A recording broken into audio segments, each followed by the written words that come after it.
बिस्मिल्लाहिर्रहमानिर्रहीम। अस्सलामुअलैकुम दोस्तों, अज असी गल करांगे डॉक्टर जोसेफ की किताब बड़ी सोच बड़ी कामयाबी दे सबक नंबर 5 कैसी सोच से ख्वाब तहलीक होते हैं। तहलीक मतलब अच्छी सोच, सोच मतलब इजाद। बिजली एक इजाद हैगी है।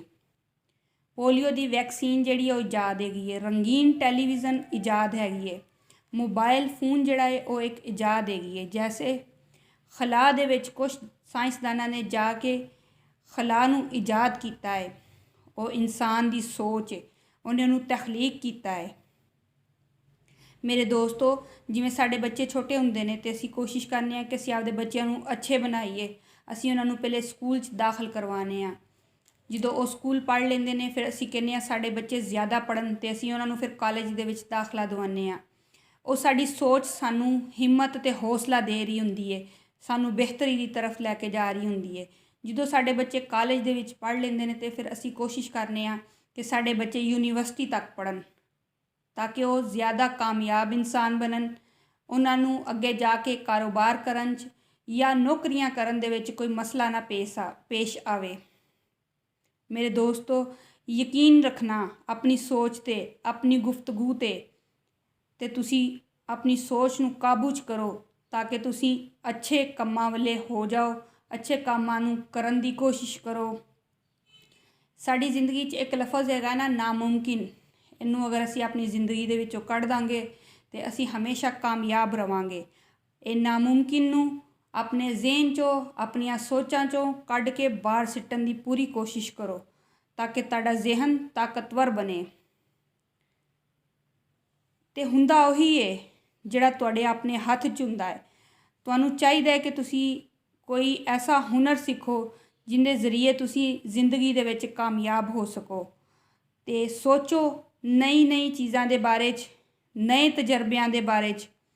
इत्थे इस किताब के जिहड़े राइटर ने वो लिखते ने, मिसाल दिंदे ने कि कुछ अर्सा पहले एक औरत ने बहुत छोटे लैवल ते यानी कि छोटा जिहा एक स्टोर बनाया क्योंकि उहदे कोले पैसे थोड़े सीगे। उन्हें कोशिश की कि मैं इनू कामयाब करांगी और उन्हें उस कोशिश नू करके दिखाया। वो कंज उन्हें उहदे ते मेहनत की। 1 साल के अरसे के अंदर अंदर उन्हें एक स्टोर तो अपने 4 स्टोर बना लिया। तो उन्हें ये सब किवें कीता? उन्हें अपनी सोच नू जिहड़ा है ना वो बहुत वड्डा कीता ते मनसूबाबंदी की। उनके अपने काम ते तवज्जो दी, अपने गाहकां ते तवज्जो दी, मुलाजमां ते तवज्जो दी। जिहड़े उनके कोले माल सप्लाई करन लई आंदे सी उनदे ते उन्होंने तवज्जो दी। जिहड़े ताजर आंदे सी उनदे ते तवज्जो दी। फिर उन्हें अपने पूरे हफ्ते की जिहड़ी रिपोर्ट सीगी वो चैक की कि इहदे विच कित्थे कोई कमी कोताही है जिंदी वजह तो मेरा कारोबार जिहड़ा है वो थल्ले तो नहीं जाएगा। फिर उन्हें देखा कि उनकी दुकान च बड़े जवान बूढ़े सब आंदे ने लेकिन बच्चे नहीं आंदे। उन्हें फिर उनदे ते सोच के उनका एक हल कढ़िया। उन्हें 4 साल तो लैके 10 साल के बच्चों के खिलौने लिया के रखे। तो उन्हें अपने स्टोर दे विच जो खिलौने लिया के रखे उनके खिलौने बच्चे खिलौने देख के उनकी दुकान ते ज़्यादा आन लग गए, यानी उनके स्टोर ते ज़्यादा आन लग गए जिंदी वजह तो उनका माल ज़्यादा विकन लग गया, उनका कारोबार जिहड़ा है वो वधन लग गया और वो कामयाब होन लग गई।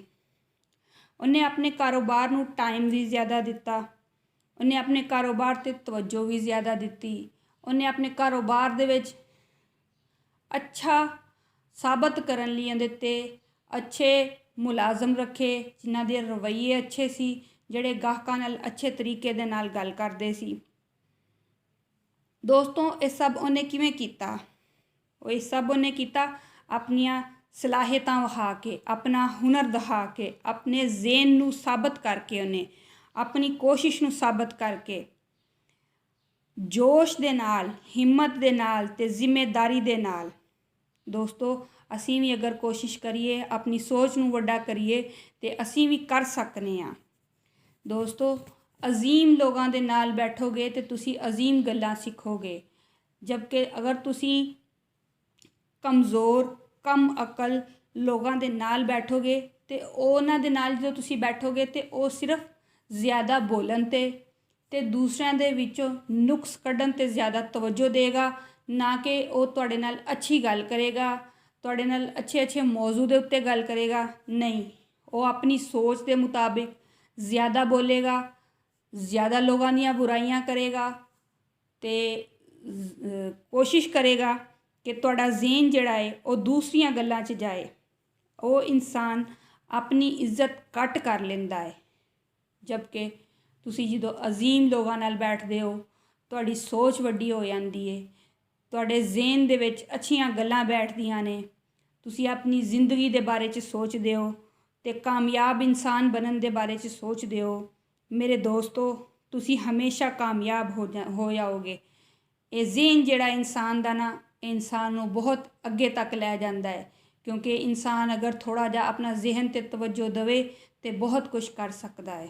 ਮੇਰੇ ਦੋਸਤੋ, ਅਗਰ ਤੁਹਾਨੂੰ ਮੇਰੀ ਕੋਈ ਗੱਲ ਪਸੰਦ ਆਈ ਹੋਵੇ ਤੇ ਮੇਰੇ ਚੈਨਲ ਨੂੰ ਸਬਸਕ੍ਰਾਈਬ, ਲਾਈਕ ਤੇ ਸ਼ੇਅਰ ਜ਼ਰੂਰ ਕਰਿਆ ਜੇ ਤੇ ਕਮੈਂਟ ਜ਼ਰੂਰ ਲਿਖਿਆ ਜੇ।